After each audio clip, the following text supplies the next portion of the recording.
പുറത്തിരുന്ന് സംസാരിച്ച് കഴിഞ്ഞപ്പോഴാണ് എനിക്ക് മനസ്സിലായത് കേത്തു ദേ പീരീഡ്സ് ഡേ ആണ് കേട്ടോ. എന്നും ഈ ഒരു ലീക്കേജ് പ്രശ്നം. അവൾക്ക് കപ്പ് വയ്ക്കാൻ ഭയങ്കര പേടിയായിട്ടോ.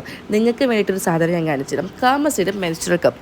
ഇത് ഭയങ്കര സോഫ്റ്റാണ്, കംഫർട്ടാണ്, കംപ്ലീറ്റ്ലി ട്രാഷ് ഫ്രീയും കൂടെയാണ് കേട്ടോ. ഇത് ഭയങ്കര സിമ്പിളാണ് ഗേൾസ് യൂസ് ചെയ്യാൻ വേണ്ടിയിട്ട്. നമ്മൾ ഈ കപ്പ് എപ്പോഴും വാഷ് ചെയ്തിട്ട് ഒന്ന് തിളപ്പിച്ചതിന് ശേഷം മാത്രം യൂസ് ചെയ്യണം. നമ്മുടെ വെജിനേക്ക് 2 ടൈപ്പിൽ നമുക്കിത് ഇൻസേർട്ട് ചെയ്യാം. ഒന്ന് വന്നിട്ട് യു ഷേപ്പാണ്. സ്ക്രീനിൽ കാണുന്ന പോലെ ഒരു യു ഷേപ്പിൽ നമുക്ക് വെജിനിലേക്ക് ഇൻസേർട്ട് ചെയ്ത് കൊടുക്കാവുന്നതാണ് കേട്ടോ. അപ്പോൾ അതൊക്കെ നമ്മുടെ മെൻസ്ട്രുവൽ കപ്പ് വിട്ട് കഴിഞ്ഞിട്ടുണ്ടെങ്കിൽ വെജിൻ്റെ ഉള്ളിൽ ഇത് ഓപ്പൺ ആയിട്ട് സേഫ് ആയിട്ടിരിക്കും. അത് ഒട്ടും തന്നെ പുറത്തേക്ക് പോരത്തൊന്നുമില്ല, അകത്ത് കയറി പോയില്ല.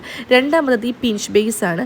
ജസ്റ്റ് ഒന്ന് ഫോൾഡ് ചെയ്ത് പിടിച്ചിട്ട് വെജിനിലേക്ക് ഇൻസേർട്ട് ചെയ്യാം. നേരത്തെ കാണിച്ച പോലെ തന്നെ ചെയ്യും.